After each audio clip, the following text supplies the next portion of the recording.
नमः शिवाय। नमस्कार प्रिय भक्तगणों, स्वागत है मेरे सुविचार यूट्यूब चैनल पर।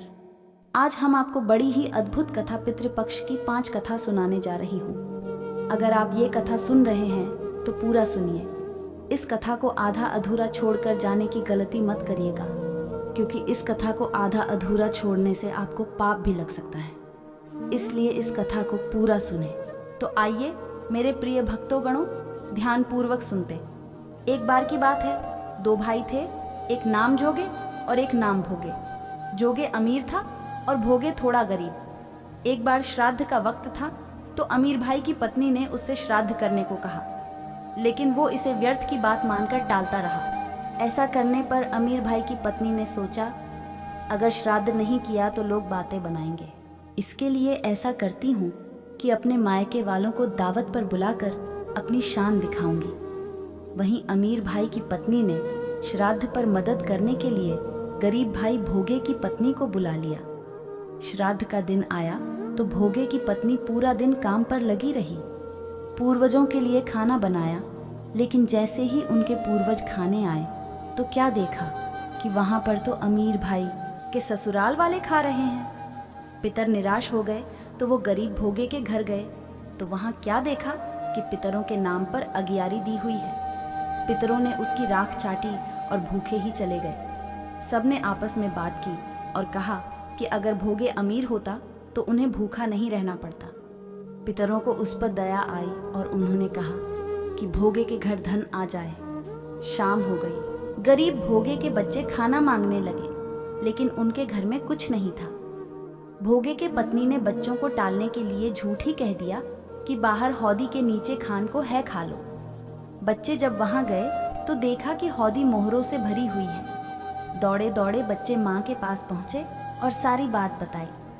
भोगे भी अब धनी हो गया। अगले साल जब पितृपक्ष आया तो उसने अच्छे से श्राद्ध मनाया, 56 तरह के भोग लगाए और ब्राह्मणों को भी भोजन कराया। इससे पितर बहुत खुश हुए और भोगे का धन और कुल हमेशा बढ़ता ही गया। ओम नमः शिवाय। मेरे प्रिय भक्तों गणों, अब सुनेंगे दूसरी कथा। श्री कृष्ण भगवान ने कहा है कि आत्मा कभी मरती नहीं, ये बस एक शरीर से दूसरे शरीर में बदलती है। इसलिए आप अपने पूर्वजों को जब भी कुछ अर्पित करते हो तो वो उन्हें मिलता है। दानवीर कर्ण, जिनके नाम के आगे ही दानवीर था, उन्होंने पूरी उम्र बहुत दान दिया। जो भी उनसे कुछ मांगता वो उसे जरूर मिलता। कर्ण जब परलोक गए तो वहाँ उन्हें वो कुछ दोगुना दिया गया जो कि उन्होंने दान किया था, लेकिन वो सब हीरे, जवाहरात और सोना चांदी थे। कर्ण को खाने को कुछ नहीं मिला, क्योंकि उन्होंने कभी भोजन दान नहीं किया था। कर्ण भूख से व्याकुल हो गए। अंत में यमराज की विनती करके धरती पर जाकर फिर से दान करने की आज्ञा मांगी। यमराज ने कर्ण को 14 दिनों का वक्त दिया। कर्ण ने धरती पर आकर जमकर भोजन दान किया और श्राद्ध किया। जब कर्ण परलोक वापस आया तो उसके पास खाना पहुंच चुका था। इसीलिए हिंदुओं में भोजन दान करना बहुत शुभ माना गया है। श्राद्धों के दौरान तो गरीबों को भोजन खिलाना ही चाहिए। इसके जरिए हमारे पूर्वजों को सीधे ये पहुंच जाता है। कहा जाता है कि इन दिनों यमराज की आज्ञा से आत्माएं जमीन पर आती हैं और अपने वंशजों की ओर से अर्पित किए गए भोजन का भोग करती हैं। प्रिय भक्तगणों, आइए सुनते हैं अब तीसरी कथा। हिंदू धर्म में पितृपक्ष का बेहद खास महत्व माना जाता है। 15 दिनों तक चलने वाले पितृपक्ष में लोग पितरों का पिंडदान, तर्पण और श्राद्ध कर्म करते हैं। साथ ही आप सभी ने देखा होगा कि लोग पितृपक्ष के दौरान कौवों को भी भोजन कराते हैं। लेकिन क्या आप जानते हैं कि ऐसा क्यों किया जाता है और इसका महत्व क्या है? नहीं तो चलिए इसके बारे में जानते हैं। आम दिनों में कौवों का घर आना लोग अशुभ मानते हैं, लेकिन पितृपक्ष के दौरान वही लोग इनका इंतजार करते हैं। दरअसल इसके पीछे मान्यता है कि अगर पितृपक्ष के दिनों में कौवा उसके लिए निकाले गए भोजन के अंश को ग्रहण कर लेता है तो पितर तृप्त हो जाते हैं। कहा जाता है कि कौवा के द्वारा खाया गया भोजन सीधे पितरों को प्राप्त होता है। इसलिए पितृपक्ष के दौरान कौवों को भोजन कराना शुभ माना जाता है। इसके पीछे एक कहानी भी जुड़ी है।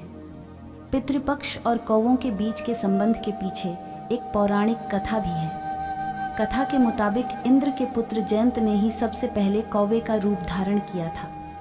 यह कथा त्रेता युग की है, जब भगवान श्री राम ने अवतार लिया और जयंत ने कौवे का रूप धारण कर माता सीता के पैर में चोंच मारा था। तब भगवान श्री राम ने तिनके का बाण चलाकर जयंत की आंख फोड़ दी थी। जब उसने अपने किए की माफी मांगी, तब राम ने उसे यह वरदान दिया कि तुम्हें अर्पित किया भोजन पितरों को मिलेगा। तभी से श्राद्ध में कौवों को भोजन कराने की परंपरा चली आ रही है। यही कारण है कि श्राद्ध पक्ष में कौवों को ही पहले भोजन कराया जाता है। अभी पितृपक्ष चल रहे हैं और 16 दिन के श्राद्ध पक्ष में सनातन धर्मी अपने पितरों को याद करते हैं और उनकी आत्मा की शांति के लिए सभी वैदिक अनुष्ठान करते हैं। लेकिन बहुत कम लोग जानते हैं कि 16 दिन का पितृपक्ष दानवीर कर्ण की एक भूल के कारण मनाया जाता है और कर्ण के कारण ही पितृपक्ष मनाने की परंपरा शुरू हुई थी। आइए जानते हैं इसके पीछे क्या है धार्मिक मान्यता। पितृपक्ष में दान का अत्यधिक महत्व। पुराणों के मुताबिक पितृपक्ष में दान पुण्य का विशेष विधान होता है और इसका फल जीवात्मा को स्वर्गलोक में प्राप्त होता है। दानवीर कर्ण अपनी दानवीरता के लिए जाने जाते थे और जीवन भर उन्होंने गरीब और ज़रूरतमंदों को धन और स्वर्ण का दान किया। अपने दर पर आने वाले किसी भी व्यक्ति को उन्होंने बगैर धन दिए लौटने नहीं दिया। लेकिन कर्ण ने अपने जीवन काल में अन्न दान नहीं किया।